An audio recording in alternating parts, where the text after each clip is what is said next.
Assalamualaikum warahmatullahi wabarakatuh. Perkenalkan, saya mahasiswa dari Universitas Muhammadiyah Palopo atas nama Enda Agus Susanti, nomor induk mahasiswa 20012300012, Prodi Bimbingan dan Konseling, Fakultas Keguruan dan Ilmu Pendidikan.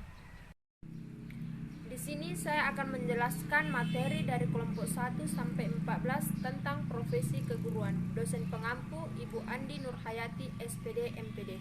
1. Profesi keguruan. Pengertian profesi keguruan. Profesi keguruan merupakan seseorang yang mempunyai latar belakang pendidikan keguruan dan mempunyai keahlian dalam pengajaran dan mengabaikan dirinya kepada masyarakat yang membutuhkan ilmu yang dimilikinya.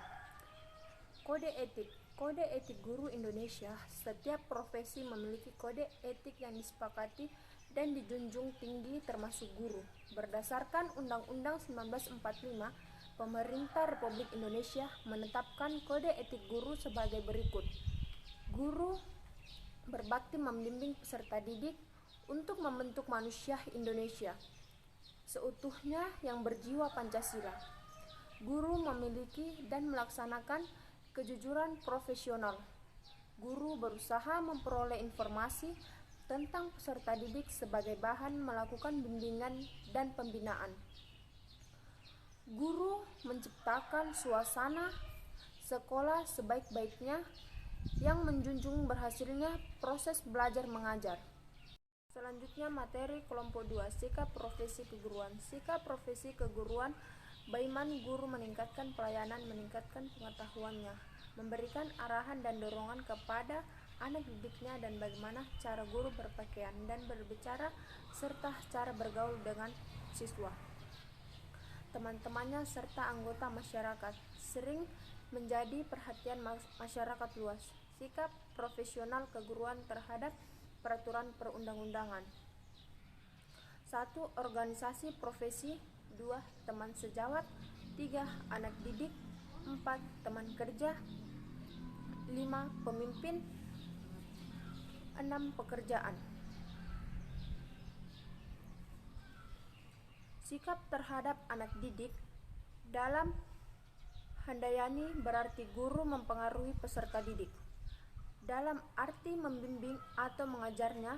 Dengan demikian, membimbing mengandung arti bersikap menentukan ke arah pembentukan manusia Indonesia seutuhnya yang berjiwa Pancasila, dan bukanlah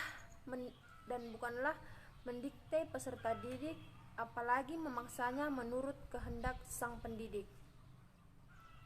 Moto Tuut Tuwuri Handayani sekarang telah diambil menjadi moto dan Departemen Pendidikan Nasional Republik Indonesia. Sikap profesi keguruan, bimbingan dan konseling di sekolah.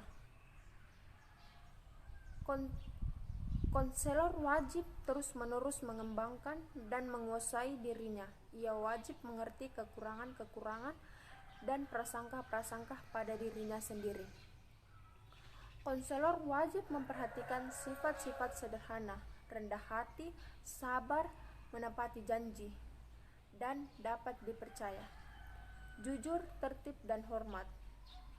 Konselor wajib memiliki rasa tanggung jawab terhadap saran maupun peringatan yang diberikan kepadanya, khususnya dari rekan-rekan seprofesi dalam hubungannya dengan pelaksanaan ketentuan-ketentuan tingkah laku profesional sebagaimana diatur dalam kode etik.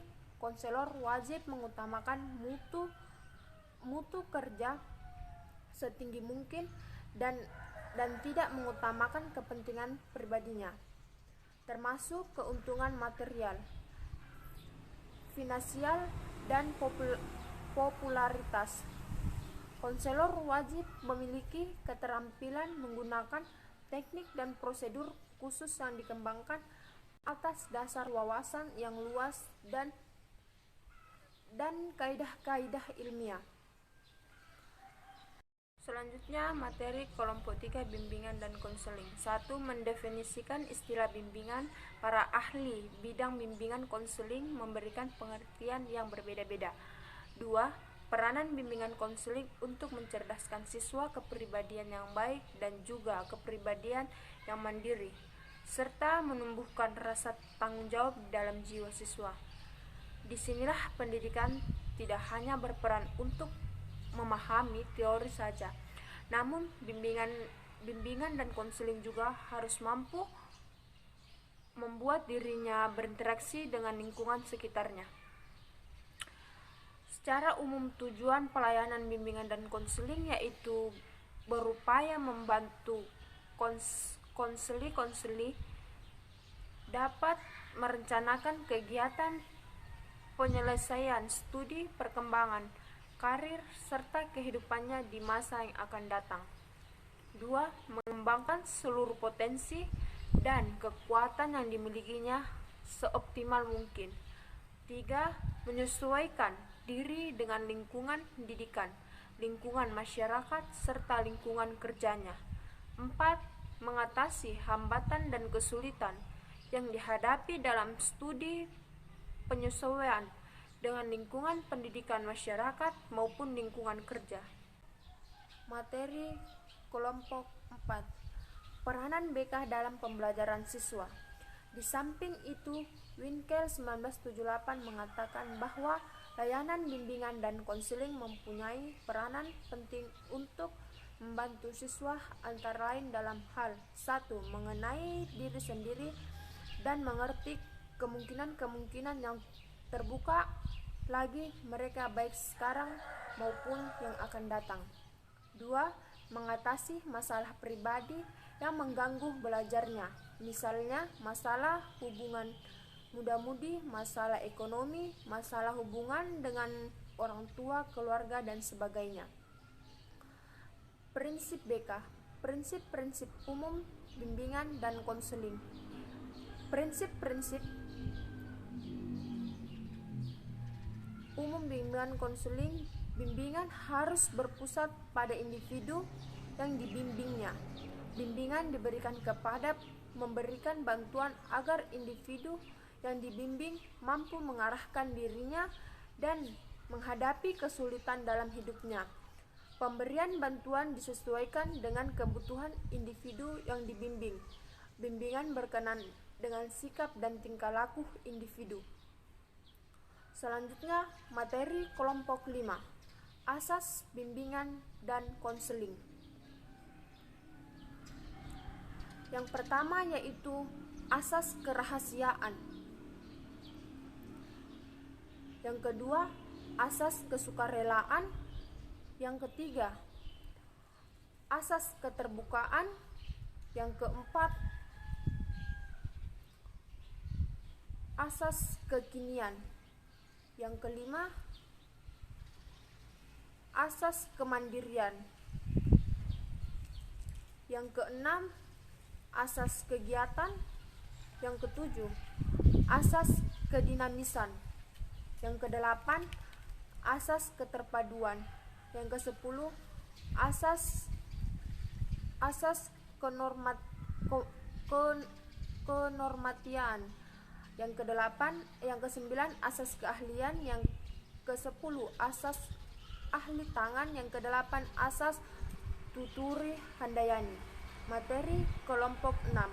Langkah-langkah penyusunan program-program bimbingan urutannya cukup sederhana, yaitu mengidentifikasi kebutuhan-kebutuhan sekolah terutama yang ada kaitannya dengan kegiatan bimbingan. Setelah data terkumpul, perlu dilakukan penentuan urutan prioritas kegiatan yang akan dilakukan dan sekaligus mengurus konsep program bimbingan yang akan dilakukan dalam kurun waktu tertentu. Konsep program bimbingan dibahas bersama kepala sekolah bila perlu dengan mengundang personal sekolah untuk memperoleh balik guna penyempurnaan program tersebut. Pelaksanaan program yang telah direncanakan dari hasil evaluasi program tersebut kemudian dilakukan penyempurnaan revisi untuk program berikutnya. Peranan guru dalam pelaksanaannya. Turut turut serta aktif dalam membantu melaksanakan kegiatan program bimbingan dan konseling, memberikan informasi tentang siswa kepada staf bimbingan dan konseling, memberikan layanan instruksional atau pengajaran, berprestasi dalam pertemuan kasus, memberikan informasi kepada siswa, meneliti kesulitan dan kemajuan siswa, menilai hasil kemajuan belajar siswa, mengadakan hubungan dengan orang tua siswa, bekerja sama dengan konselor mengumpulkan data siswa dalam usaha untuk mengidentifikasikan masalah yang dihadapi siswa, membantu memecahkan masalah siswa, mengirimkan masalah siswa yang tidak dapat diselesaikan kepada konselor, mengidentifikasikan, menyalurkan, dan membina bakat. Materi kelompok 7. Administrasi pendidikan dalam profesi keguruan.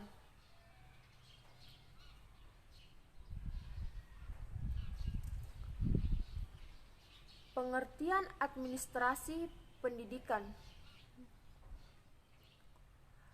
Administrasi merupakan aktivitas atau bentuk usaha yang memiliki kaitan erat dengan berbagai pengaturan kebijakan dengan tujuan agar mencapai target. Organisasi administrasi pendidikan mempunyai pengertian kerjasama untuk mencapai tujuan pendidikan.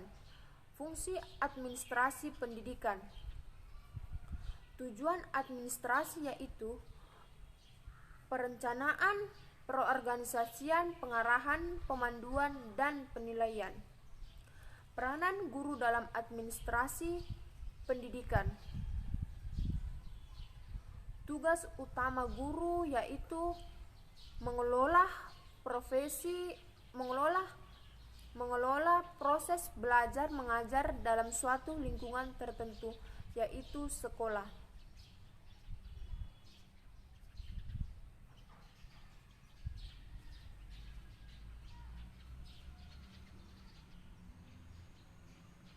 Materi kelompok 8. Peranan guru dalam administrasi sekolah menengah. Dalam penerimaan siswa, para guru dapat dilibatkan untuk diambil bagian sebagai panitia penerimaan yang dapat melaksanakan tugas teknis. 2. Dalam masalah orientasi, tugas guru adalah membuat agar para siswa cepat beradaptasi dengan lingkungan sekolah barunya. Ketiga, untuk mengatur kehadiran siswa di kelas, guru diharapkan mampu mencatat merekam kehadiran ini meskipun dengan sederhana akan tetapi harus baik. 4. Dalam memotivasi siswa untuk senantiasa berprestasi tinggi, guru juga harus mampu menciptakan suasana yang mendukung tersebut. 5.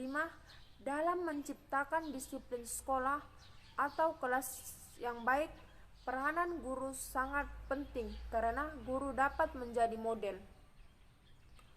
Pengertian administrasi kurikulum.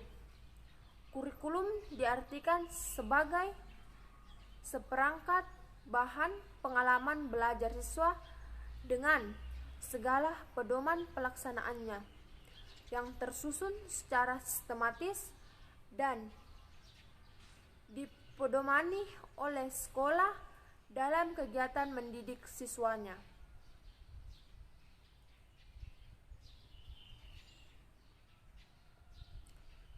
Selanjutnya, materi kelompok 9, yaitu administrasi kesiswaan.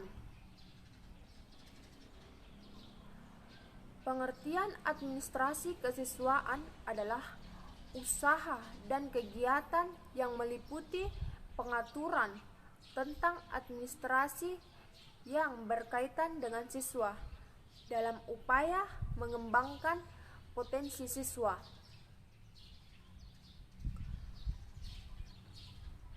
Materi kelompok 10. Administrasi keuangan sekolah menengah. Administrasi keuangan meliputi kegiatan perencanaan, penggunaan pencatatan, pelaporan, dan pertanggungjawaban dana yang dilokasikan untuk menyelenggarakan sekolah. Administrasi hubungan sekolah dengan masyarakat.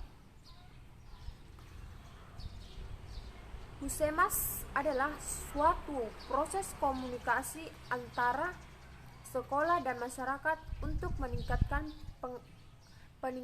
pengertian masyarakat tentang kebutuhan serta kegiatan pendidikan serta mendorong minat dan kerjasama masyarakat dalam meningkatkan dan mengembangkan sekolah. Selanjutnya, materi kelompok 11, sistem struktur organisasi sekolah.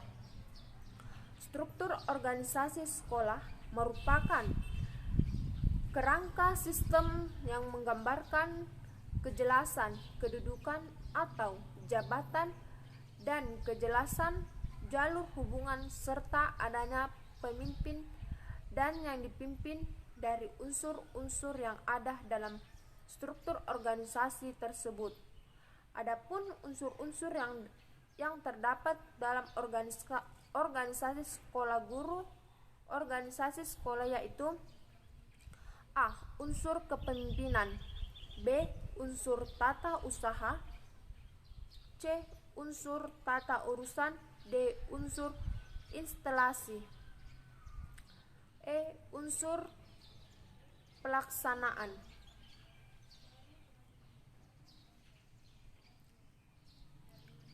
F. Unsur siswa.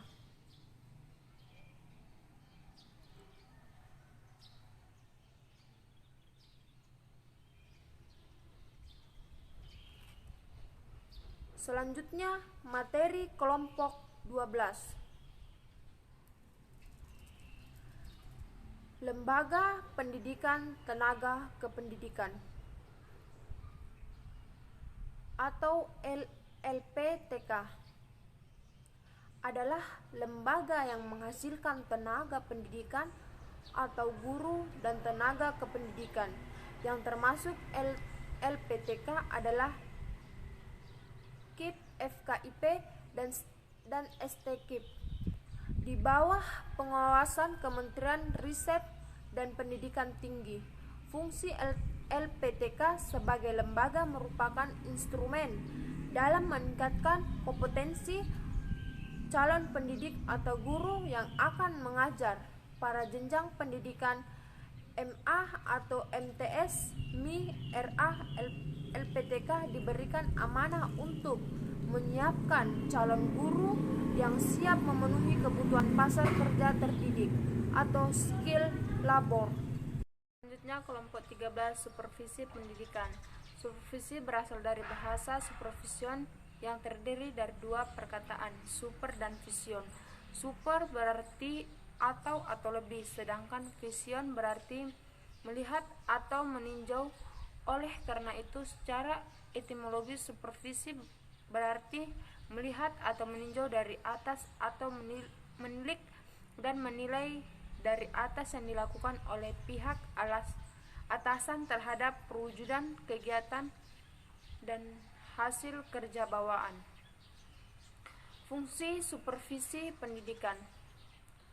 1. Sebagai sumber kegiatan untuk meningkatkan mutu pendidikan. Sebagai pemicu atau penggerak terjadinya perubahan pada unsur-unsur yang terkait dengan pendidikan. 2. Sebagai kegiatan dalam hal memimpin dan membimbing. Manfaat supervisi pendidikan. 1. mampu mengetahui kelemahan kurikulum. 2. Mampu menemukan kegiatan yang sudah sesuai tujuan. 3. Mampu meningkatkan mutu proses belajar mengajar. 4. Mampu mempertahankan sesuatu yang sudah baik. Selanjutnya materi kelompok 14. Teknik supervisi pendidikan. 1. Supervisi pendidikan adalah suatu usaha dalam memimpin guru-guru dan petugas-petugas lainnya dalam memperbaiki pengajaran, termasuk menstimulasi penyeleksian, pertumbuhan jabatan dan perkembangan guru-guru, serta merevisi tujuan-tujuannya pendidikan, bahan pengajaran, metode serta evaluasi pengajaran. Macam-macam teknik supervisi pendidikan. Teknik supervisi yang sering dipakai. 1. Supervisi observasi kelas. 2. Supervisi kunjungan kelas. 3. Supervisi klinis. 1. Metode pendidikan yang memengaruhi supervisi. 2. Klinis secara umum. 3. Supervisi individual. 1. Pengembangan. 2. Yang direncanakan. 3. Sebaya. Teknik supervisi kelompok. 1. Rapat guru. 2. Diskusi. 3. Demonstrasi.